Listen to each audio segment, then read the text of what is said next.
Okay, chapter 4-6. This is the very first part of this lesson. This lesson is not so much fun. This lesson is very difficult, but the first part of today's lesson is very easy, but it links nicely in with tomorrow's, which is super hard. I was just being honest with you. It's better to be upfront and honest than it is for you to be like, oh, you said this was a normal lesson. It's not that hard, and really, it's really the most terrible lesson there is. It is terrible. It's not very much. Okay, solving equations by finding square roots. What is the opposite of a power? Is a square root. Correct this. It's supposed to say roots and powers are opposites. I don't know what. I was crazy, so sorry. X squared. The opposite of that is the square root of x. Listen to what I'm saying. X squared's opposite is the square root of x. X cubed's opposite is the cube root of x. So if I had x to the 10, what would be its opposite?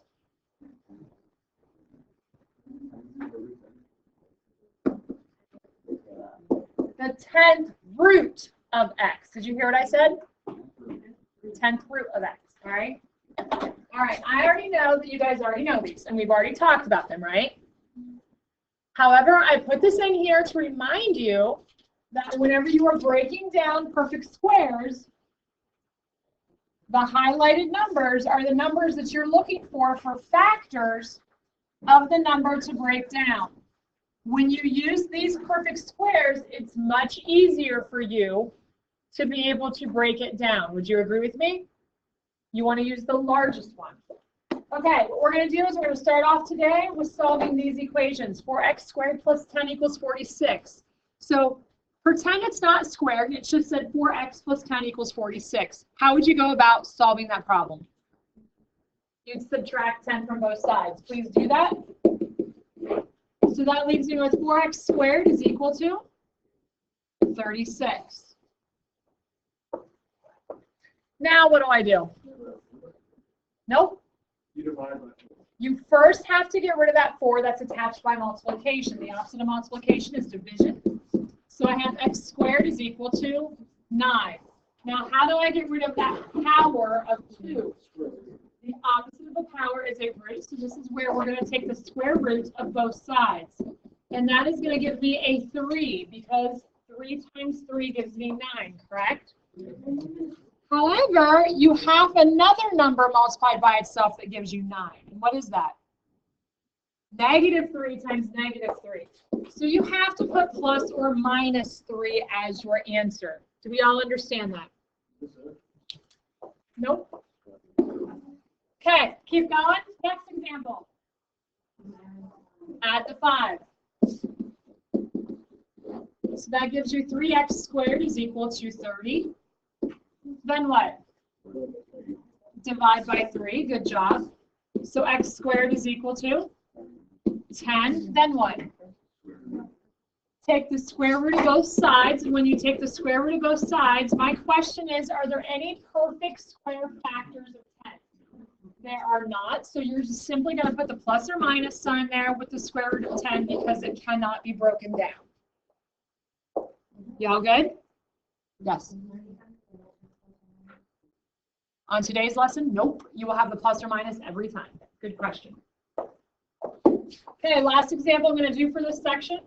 What do? Add the 35. So I have 2x squared is equal to 48. Divide by 2. X squared is equal to 24. Excellent. Take the square root. X is equal to the plus or minus concept. Now, I would like you to come up with factors of 24 that are perfect squares. 6 and 4. 4 is a perfect square. 6 is 3 times 2, so I cannot break 6 down any further, can I? What is the square root of 4? 2, so this comes out as a 2, and I'm going to have x is equal to plus or minus 2 square roots of 6. This is just like problems 1 through 6 tonight. Can we do it? Okay. Next set of instructions is a little bit more difficult, okay? what we're going to be talking about tomorrow is completing the square. When you complete the square, what this means is you are trying to get this into a binomial that when you multiply it by itself is equivalent to the 3 terms. So here's what I need your brain to get. That b times x, when I take that b value and divide it by 2 and square it, that gives me my last term. Okay? So the only way you get good at this is if I'm able to explain this and you get the full concept here. So from the very beginning, I'm going to give you x plus 3 quantity squared. Now stay with me. If I have x plus 3 quantity squared, I'm going to label this guy to be William. Okay? If I have it squared, what does that mean I need to do? I need to write it down twice. And if I write it down twice, I have x plus 3 times x plus 3, and I'm going to name this guy Willie. Okay? Are these two things equal? They are equal. They are 100% equivalent. It's a matter of writing it differently, which is why William is equivalent to Willie. You with me? It's the same person. Now, what does your gut tell you to do with the x plus 3 times the x plus 3? To FOIL it. If you FOIL it, you're going to get will x squared plus 3x plus 3x plus 9. Now, what's your gut telling you to do? To combine like terms. So 3x and 3x gives you 6x, and this is going to give you Bill. What I need your brain to do is to go from Bill, which is x squared plus 6x plus 9, which is a perfect trinomial. I want you to go to my perfect squared binomial. The way you do this is by taking b and dividing it by 2. So what you're going to do here is in this problem of 6x squared plus 6x plus 9, I'm going to take my b term, which is 6, and I'm going to divide it by 2. And what does that give me? 3 is what is going to be your perfect binomial. But if I square that, that's going to give me 9. Do you see that this 9 and this 9 match? And do you see that this 3 and this 3 match? Does that make sense? Okay? So let's practice doing this. So the way we're going to do that is we're going to take the very first example.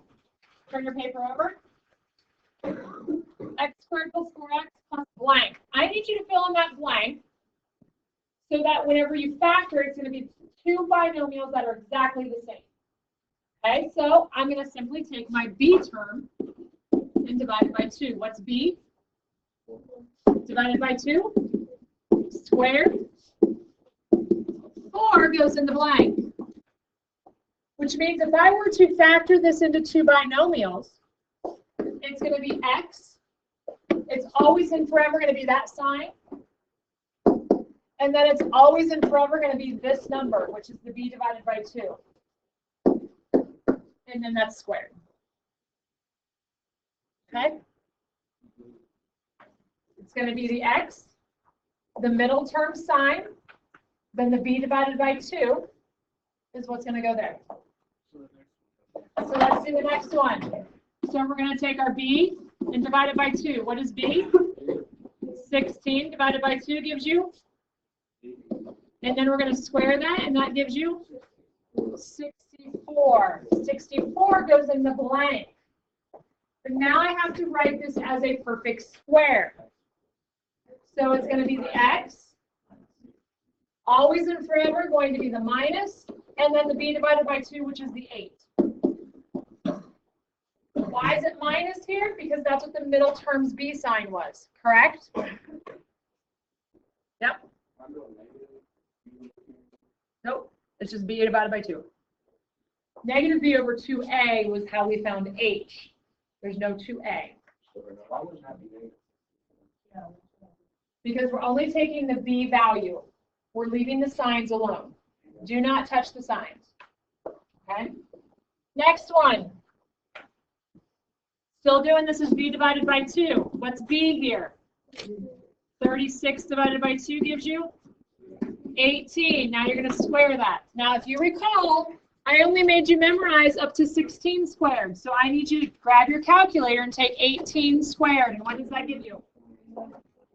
324. So now I have to rewrite this as a binomial squared. So it's going to be x, and what's my b sign? Minus, and what is going to be b divided by 2? 18 quantity squared. Do we understand that? Okay, the bottom one down here. Same concept. I'm going to take b and divide it by 2, and what is b? 3 divided by 2. Can I do anything with that? No, it's stuck as that. So I'm just going to simply square that. And when you square a fraction, how are you squaring it? What do you do to it? You square the top and you square the bottom. So what is 3 squared? And what is 2 squared? So 9/4 goes in the blank. So how do I write this as a perfect square binomial? X quantity squared. X plus 3 over 2 quantity squared. Excellent job. No. Okay. He wants to write it like this. Absolutely. It could be the same thing. He's going back to his factoring concept. That's excellent too. I would accept both of those. I would accept both of those. Okay? Do we all understand that? Good job, Cody. Okay, go. I want you guys to do these ones by yourself, so quickly do them.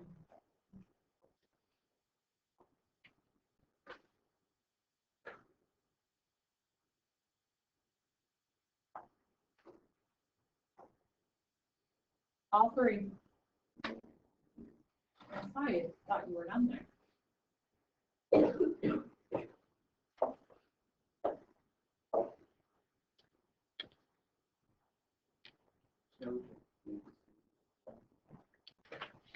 Go to the next one.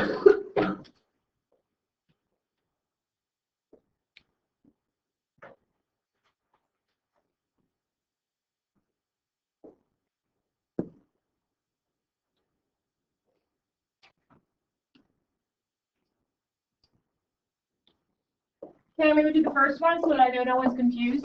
B divided by 2 is going to be 18 divided by 2. That gives you a 9. 9 squared gives you 81. How many people got 81 for the first blank? Excellent job. How do I rewrite this? X, keep the minus sign, and the 9 squared. How many people got that part? Good job. Second one. I'm still going to do b divided by 2. So that's 14 divided by 2, and that gives you a 7. Squared gives you 49. How many people got 49? Right? Do you get 49? Okay. Then how do I rewrite this? X plus 7 squared is correct. Last one. B divided by 2 is going to be 7 over 2. I can't do anything with it. I have to square. So what's that give me? 49 over 4 is what goes inside the blank. And then how do I rewrite that? Excellent job, Jace. Do we all understand that's x minus 7 over 2 quantity squared? This is going to be like problems 7 through 16 on tonight's homework. Like 7 through 16. Are we good? Okay, the last concept I'm going to talk about today is easy. Okay, here are the directions straight off of your worksheet. Find the value of k that would make the left side, over here, the 3 terms, a perfect square trinomial. So what I'm not giving you is I give you A is 1, B is k, and C is what? 100. I did not give you B. So it's basically working backwards in your head. But here's what you need to understand. It's a perfect square. What is the opposite of a square? Square root. So what I'm telling you is that this number and this number are perfect squares. So if I were to take the square root of 1x squared, what is that going to be? X and x. What about the square root of 100?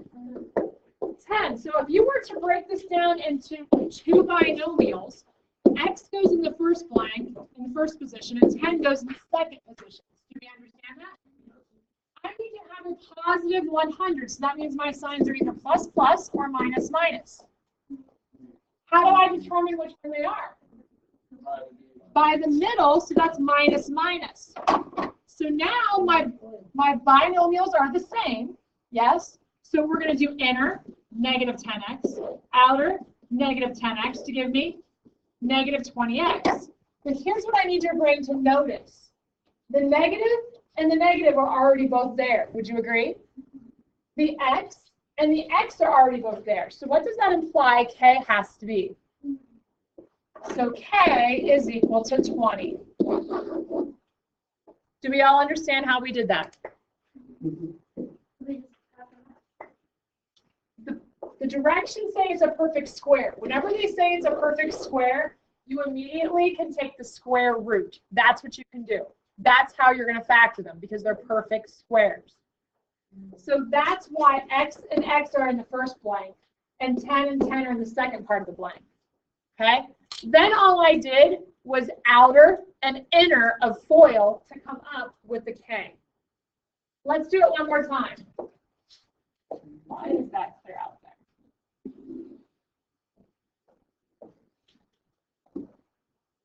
Okay, so let's go on to the next one here. Same exact instructions. So for the last instructions, I said that the first term and the last term were what? Perfect squares. So what is the square root of 1x squared? X, 1x, right? So that is what's going to go in the first part of each blank. Then you're going to take the square root of 1/4. When you take the square root of a fraction, you're going to take the square root of the top and take the square root of the bottom. So what did you say it was? 1/2 is correct. Do we all understand that? So half is going to go here. I need a positive 1/4, so that's plus plus or minus minus. How do I know which one to choose? I look at the middle term. The middle term is going to be plus, so that tells me that I'm going to be utilizing my plus plus. I just marked off the wrong ones. Do we all see that? So now I do inner, 1/2 x. I do outer, 1/2 x. Half a candy bar and half a candy bar gives me a full 1x. So what is k going to be here? 1.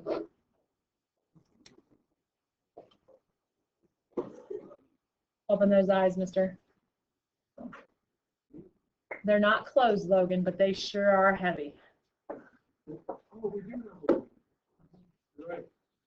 Okay, last example I'm going to do of the day. Same exact instructions. So what can you conclude about the first and last term? They are perfect squares, so that means I can do what with each of those? Square root of 4x squared is 2x. The square root of 25 is 5. So that's what's going to go inside your parentheses. 2x and a 5, 2x and a 5. Now, what are your signs going to be? Both of them are going to be minus because my middle term is minus. Inner gives you negative 10x. Outer gives you negative 10x to give you a negative 20x. What did I tell you to check? The negative is already there. The x is already there. So what does that imply k is? K is going to be 20.